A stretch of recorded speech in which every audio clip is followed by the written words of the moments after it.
Hello everyone, Jackson here. I hope you're doing well today. I've been putting off this video for a long time. Honestly, I didn't want to make it. I didn't want to say any of this out loud. I didn't want to sit here and pull the curtain back, because once I say it, I can't take it back. Once it's out there, it's out there. But the truth is, if I keep pretending everything is fine, then I'm not being real with you. And if you've been giving me your time, your support, your attention, and your trust, then you deserve more than a polished version of my life. You deserve the truth. And the truth about my garden is not what most people think it is. From the outside, I know how it looks. It looks peaceful. It looks rewarding. It looks like a place where everything slows down, where the sun hits just right, where the plants are thriving, where every morning begins with purpose and every evening ends with gratitude. And yes, sometimes it is that. Sometimes it really is beautiful. Sometimes it really does feel like the best place in the world to be.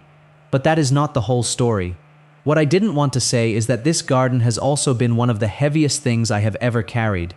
Not because I hate it, not because I regret it, but because somewhere along the way, this thing that started as peace slowly became pressure.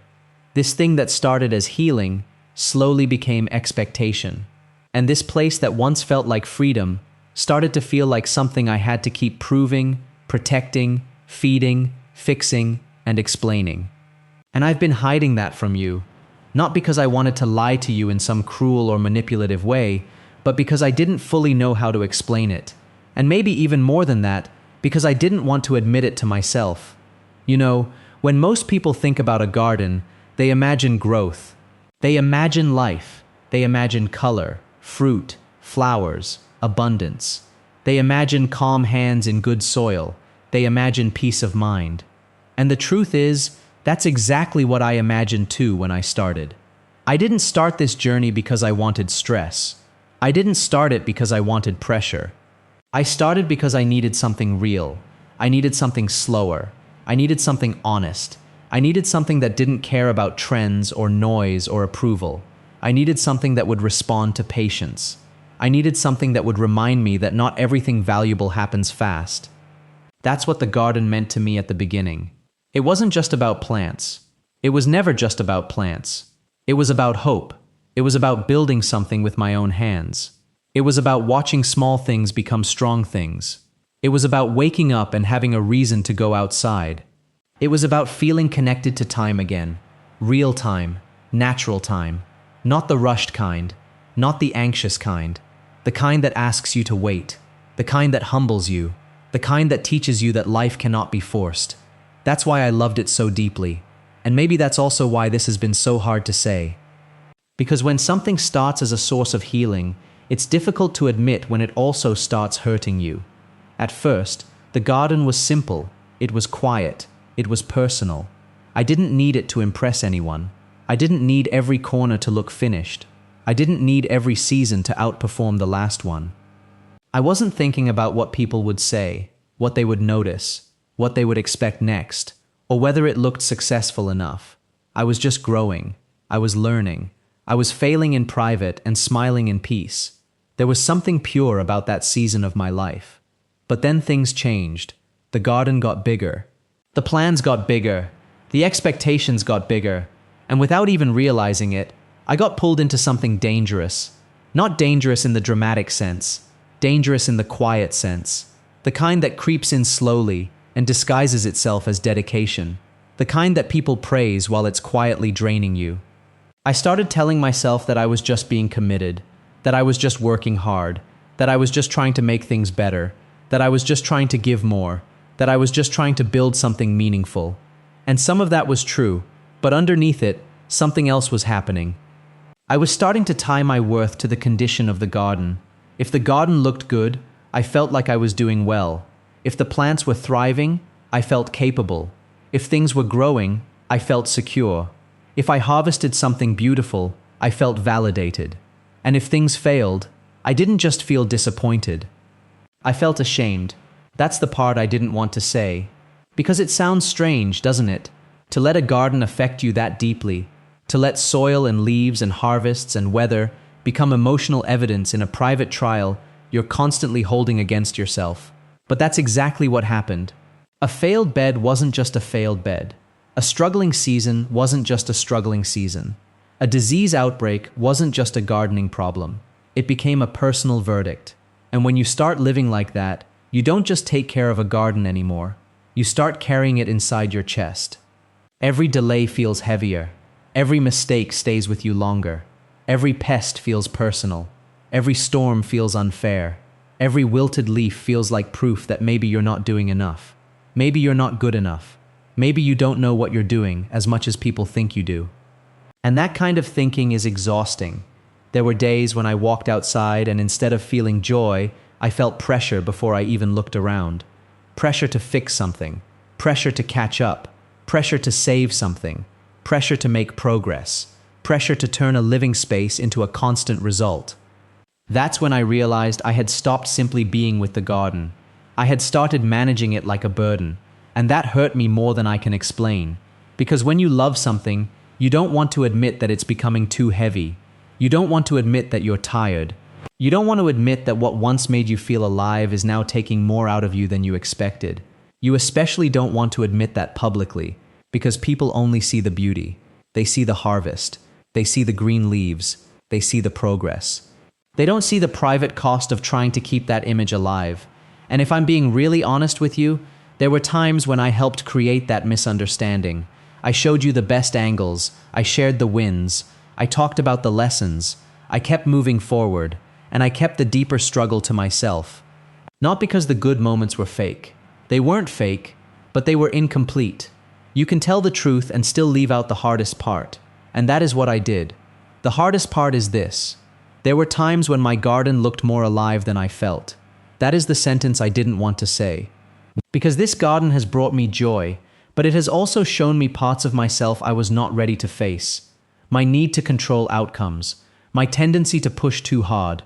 My habit of turning meaningful things into responsibilities I can't set down. My fear of slowing down in case everything falls apart. My desire to make something beautiful so consistently that I forget beauty was never meant to be forced every single day. There is a difference between caring deeply and carrying too much, and I crossed that line without noticing. I told myself I was being responsible. I told myself I was doing what needed to be done. I told myself it was just one more project, one more season, one more improvement, one more repair, one more push, one more adjustment, one more thing to get through. But one more thing adds up. One season adds up. One sacrifice adds up. One sleepless night adds up. One hidden frustration adds up. One quiet disappointment adds up. And then one day you look around at the place you once loved so easily, and you realize you have not been meeting it with peace. You've been meeting it with tension. That realization shook me, because I don't want to be the kind of person who turns every good thing into pressure. I don't want to build something beautiful and then lose myself trying to maintain the image of it. I don't want to stand in a garden and feel guilt before gratitude. I don't want to be so focused on what's dying that I forget what's still alive. But that's where I found myself. And I think some of you will understand this even if you've never touched a garden in your life. Because this isn't only about plants. This is about what happens when something meaningful becomes something performative. This is about what happens when healing turns into pressure. This is about what happens when love gets tangled up with expectation. This is about what happens when you start believing that the value of what you've built depends on how perfect it looks from the outside. That mindset will quietly drain you. It will steal the very thing you came there to find. And in my case, it almost did. There were mornings when I didn't feel excited to go outside. There were days when I looked at things that needed to be done and felt instantly behind. There were nights when I kept replaying all the things I didn't get to. There were moments when I stood in the middle of all that growth and still felt like I was failing. Do you know how confusing that is? To be surrounded by something beautiful and still feel burdened? To receive something from the earth and still feel like you're not enough? To create something that other people admire while privately wondering how much longer you can carry it the same way? That confusion is real, and I've been living in it. I think what made it worse was that I kept telling myself I should be grateful, and I am grateful, truly. But gratitude and struggle can exist at the same time. Love and exhaustion can exist at the same time. Pride and pain can exist at the same time. Just because something is a blessing does not mean it cannot also become heavy. That took me a long time to understand. For a while, I thought admitting the hard part meant I was betraying the good part. I thought if I said the garden was weighing on me, it would sound like I didn't appreciate it. I thought if I admitted I was tired, people would assume I wanted to walk away. I thought if I showed you the truth, it would somehow ruin the beauty. But the opposite is true. Truth does not ruin beauty. Truth restores it. Because beauty that depends on silence is fragile. Beauty that can survive honesty is real. And that is the kind of honesty I want now. Not the polished kind, not the selective kind, not the safe kind, the real kind. So here it is. The truth about my garden is that it has not just been growing food or flowers or plants. It has been exposing me. It has exposed how easily I can overbuild, how quickly I can overcommit, how often I confuse effort with meaning, how often I think more is better, how difficult it is for me to let something be enough, how hard it is for me to leave a thing unfinished without feeling uneasy, how deeply I want the outer world to reflect inner peace, even when inner peace is the very thing I have neglected. That's the truth. And maybe the hardest part of all is this. The garden was never asking as much from me as I was demanding from myself. Read that again in your heart. The garden was never demanding perfection.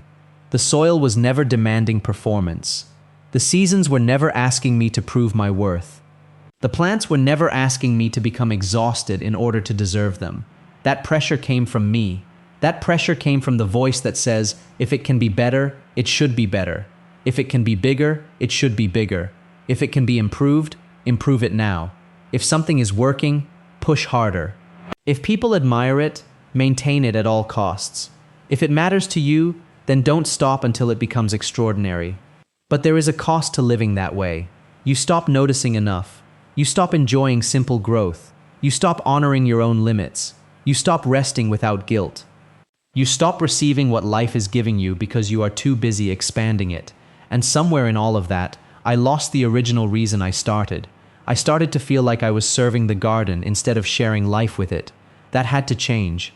There wasn't one dramatic moment where everything collapsed. It was quieter than that. It was the kind of realization that arrives over time and then suddenly becomes impossible to ignore. It was seeing beauty and not feeling joy. It was finishing tasks and not feeling peace. It was getting things done and still feeling behind. It was understanding, finally, that this wasn't about productivity. This was about how I was living, and I knew if I didn't say something, I would keep doing what so many people do, continue performing strength while privately running on emptiness. I don't want to do that anymore. So let me say the other part clearly too. I am not quitting on my garden. I am not giving up on what I love. I am not walking away from the thing that has taught me so much, but I am changing my relationship with it. That is the real reason I needed to make this. Because if I keep approaching the garden the same way, then eventually I won't be protecting it. I'll be resenting it, and I never want to get there. I want to love this space honestly. I want to grow things without needing every season to become a statement. I want to share the truth, not just the polished moments. I want this garden to be a place of life again, not a test I'm constantly taking. I want to build with peace, not just pressure. I want to let the garden breathe, and if I'm honest, I want to let myself breathe too. That means some things are going to change. It means I'm going to stop pretending that bigger automatically means better. It means I'm going to be more honest about failure. It means I'm not going to force every corner to look impressive. It means I'm going to choose health over appearance, sustainability over image, truth over perfection. It means I'm going to let the garden be a living place again, instead of a constant scoreboard. And maybe that won't excite everyone. Maybe some people prefer the perfect version. Maybe some people only want the highlights. Maybe some people want every season to look like endless abundance and every update to sound like effortless progress. But that's not the kind of relationship I want with you. If you're here with me, I want it to be real. I want to show you what it actually costs to build something over time. I want to show you that beauty and struggle grow side by side. I want to show you that a meaningful life does not always look polished. I want to show you that even the things we love most can become too heavy if we don't handle them wisely. And most of all, I want to show you that honesty is not weakness.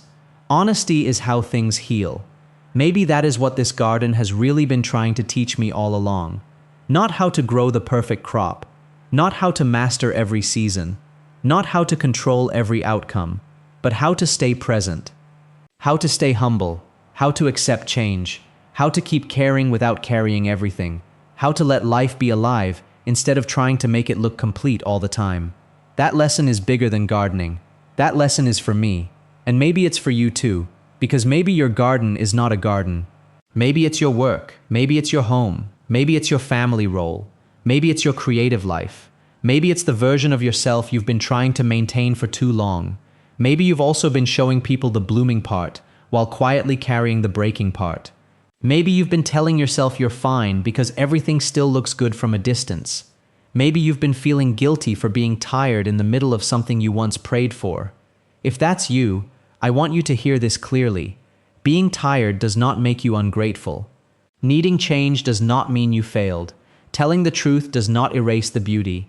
And just because something is good does not mean you have to destroy yourself to keep it that way. That is a lesson I am still learning, but I am learning it now with my eyes open. So yes, the truth about my garden is uncomfortable. The truth is that I have not just been growing things. I have been carrying too much. I have been putting pressure where peace should have been. I have been trying to maintain an image when what I really needed was honesty, and I have been slower to admit that than I should have been. But there is also good news in that truth. Because the moment you tell the truth, you finally know where to begin again. And I think that is where I am now. Not at an ending, not at a collapse, but at a reset, a real reset. The kind where you stop asking, how do I make this look successful? And start asking, how do I make this sustainable? The kind where you stop asking, how much more can I build? And start asking, what can I care for well? The kind where you stop asking, how do I impress people? And start asking, how do I stay honest? The kind where you stop chasing the biggest harvest and start protecting the healthiest rhythm. That is the change I want. Not less meaning, more meaning. Not less care, better care. Not less truth, more truth. And if you've been with me for any amount of time, then I want to thank you. Thank you for watching. Thank you for listening. Thank you for staying.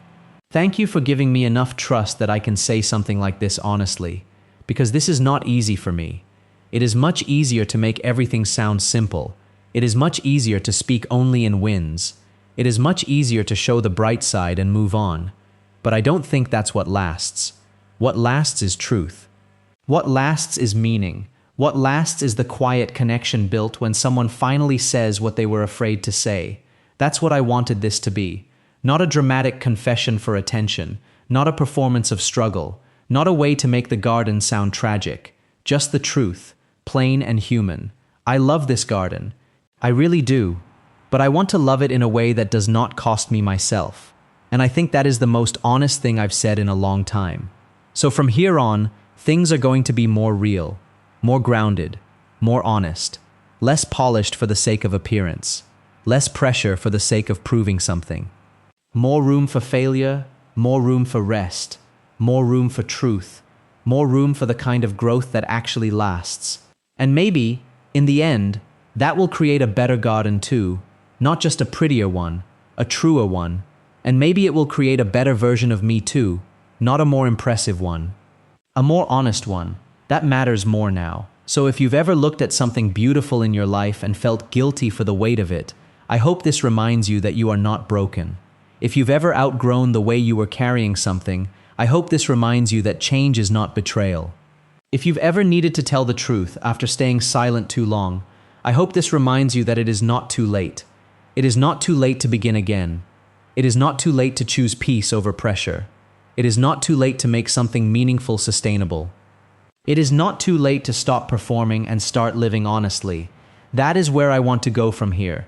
And if you're willing to stay with me, I'd be grateful for that. Because at the end of the day, this was never just about a garden. It was about life. It was about who I was becoming while I built it. And now it's about who I choose to be moving forward. Thank you for hearing me out. Thank you for making space for this. Thank you for allowing Jackson to be honest with you today. Take care of yourselves, keep growing in the ways that matter, and I'll see you again very soon. Hello, goodbye, and much love to you all.